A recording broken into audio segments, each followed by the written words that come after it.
Miami games are always hard-fought games. This was like it always has been. We have a slight lead at halftime.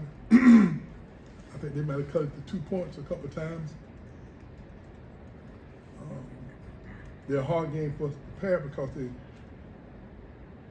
shoot the ball well from the three, and they really, we've been vulnerable all year to containing the dribble drive, and they attack the basket real well, and they're great finishers. We had our hands full, but I thought we got the stops that we had to during the critical parts of the game.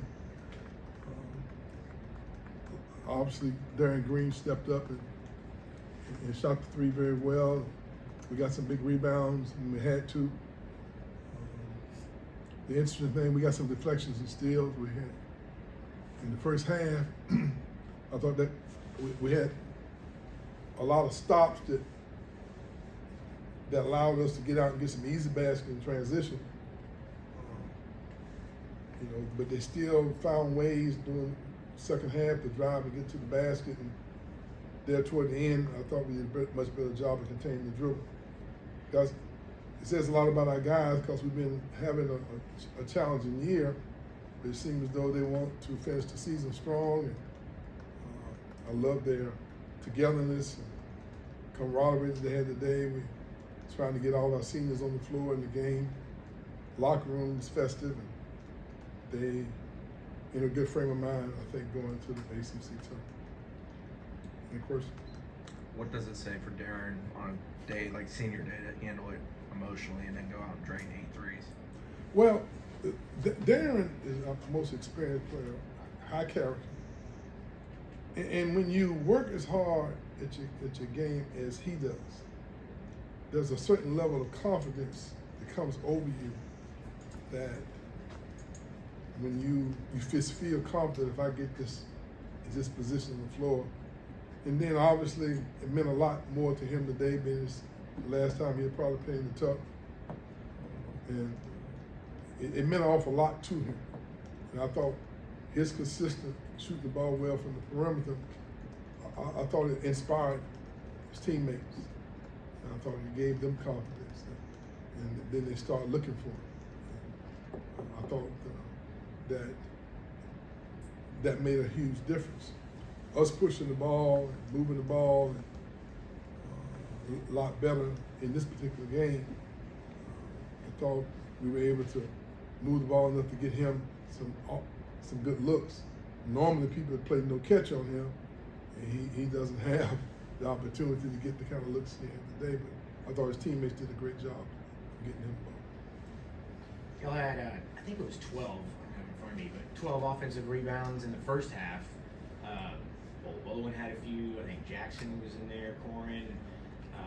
Was that an emphasis coming into the game, or just when the ball was bouncing? Well, just so you know, that's been an emphasis of us the entire year, in just about every game. We just have not been as effective. I thought Taylor went in and got some offensive rebounds, and he just showed that I'm coachable and I'm gonna utilize my skill set to help the team win this game. So I thought he kind of was much more aggressive. He had a big block in the game there. His energy level, I thought, was just tremendous. He shows what the future holds for him. Taylor got us started. And I just thought the team kind of filled in a little bit themselves, and that's why we got to the foul line a little bit there. Because when you go to the offensive board, you got the ball under the basket, and you get to the foul line because people are trying to stop you when you got the ball around the basket. Why was it important for you to give all those seniors at least a couple seconds in the game? Well, this will be the last memory that they'll have by playing each other. And with their teammates, cheering them on. It's a very special moment, especially for the walk-ons who don't have a chance to play as nearly as much. And the energy that our players displayed when they knew that we was gonna start Isaac, I mean, they was clapping and calling his name, getting all the guys in the game for this special moment means an awful lot. So I think we've lost 2 of these in 20-some years, I believe, last games. And this will be a fond memory for them. It was important to us to send these guys off with that positive feeling, but it also is important to them to have a fond memory of your last game. So it was huge all the way around. I know you want to go and win the whole thing, but when you head to DC, what do you want to see from your team when you guys take the court? I just want us to be consistent with the things we have in our game plan. I mean, physically we're capable, but a lot of the things that we would like to be habits for them of them is not there. I mean, and I took things. As a coach, I've had to take Paul to look back. Why? Well, most of the time my juniors and seniors have been freshmen and sophomores. So all these little things that maybe doesn't show up in the statistical column, like your foot placement, your inside foot needs to always be up so you can see the man in the ball, as opposed to your outside foot up where you lose sight of the guy on the other side. Just, closing out with your hand above the ball, accelerating on the switch, switching to overplay or switching to front. Those things are habit forming, and when you haven't drilled them, it's hard to execute it when it's not something that's part of what you've established over a period of time. And when someone is attacking you off the dribble, you need to accelerate. You can't go at the same speed that the dribbler's going. You got to run as fast as you can to get back in front of them. I mean, those things that we are not consistently doing is causing us some challenges during the course of the game. So there are a lot of fundamentals that I think that we can get better if we have, and we got to approach it as moving forward. I got the memo this time. We're going to do a lot more of those fundamental drills that we need to install into our program to be consistent with. And in the past, we've had juniors that were freshmen and sophomores that kind of had developed those habits. And right now, we got some things that we need to be doing consistently to win that we have not developed yet. That answers the question. Coach, how important is it to end the season on a high note? Obviously, it's a big rivalry win. You guys lost 2 straight. And, the ACC tournament coming up. It's so important. In college athletics now, there are so many distractions that's going on now. With now you're talking about unions, you're talking about portal, you're talking about NIL, you're talking about, it's your mind. You're so distracted with things that we normally didn't have to deal with for numbers of years, and that's the new mindset in college athletics. So you've got to develop those relationships. You have the ability to communicate and trust one another, and come up with a new way of doing things. Times are not the same. So this is very important game for us today. Your teams have won 11 out of the last 12, I think, against Miami. A lot of them have been hard-fought games, but nonetheless, that's a lot of success. What do you attribute your consistent success against? I think it's 12 out of the last. Is it? Yeah. Correct. 12-1. Somebody told me that. Okay. Yeah. Yeah. I wouldn't have known. Yeah.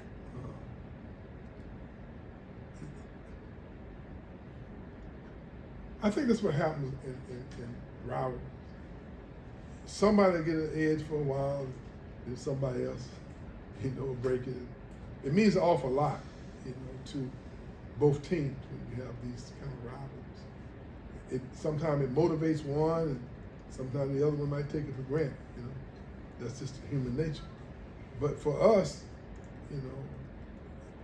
Miami and Florida State, they've had one of the more healthy type of rivals that I know in the United States.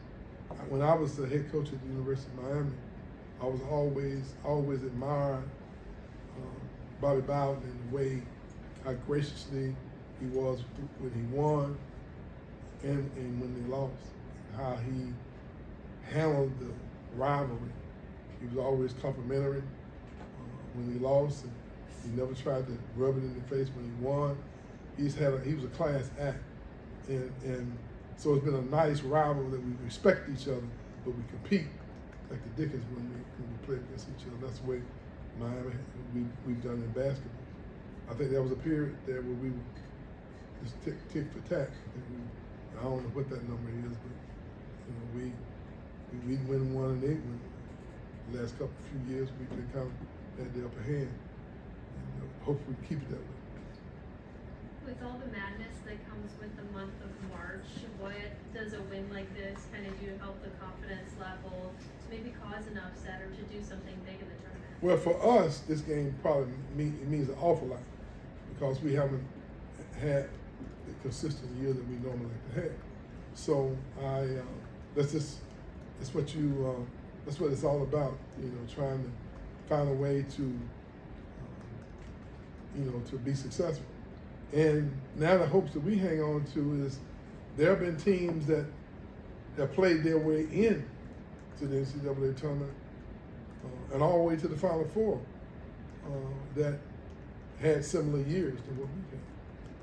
I think Georgia finished the season 17-14 and went all the way to the Final Four one time. I think LSU did the same thing. I mean, and that's what makes this sporting event the number one sporting event in the world.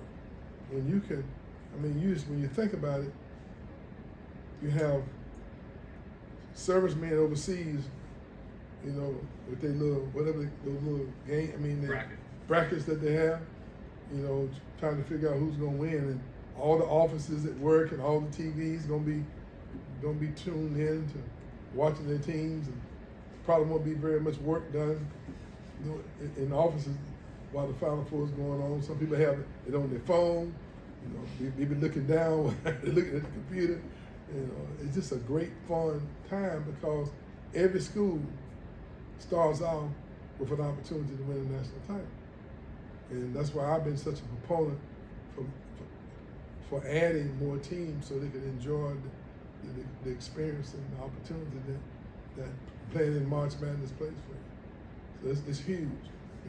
It's something that we always look forward to. And here at Florida State, we've enjoyed a lot of participation in that. So let's see, can we go and be one of those special teams that people be talking about 15 years from now, that they went to the ACC tournament, found a way to get it done.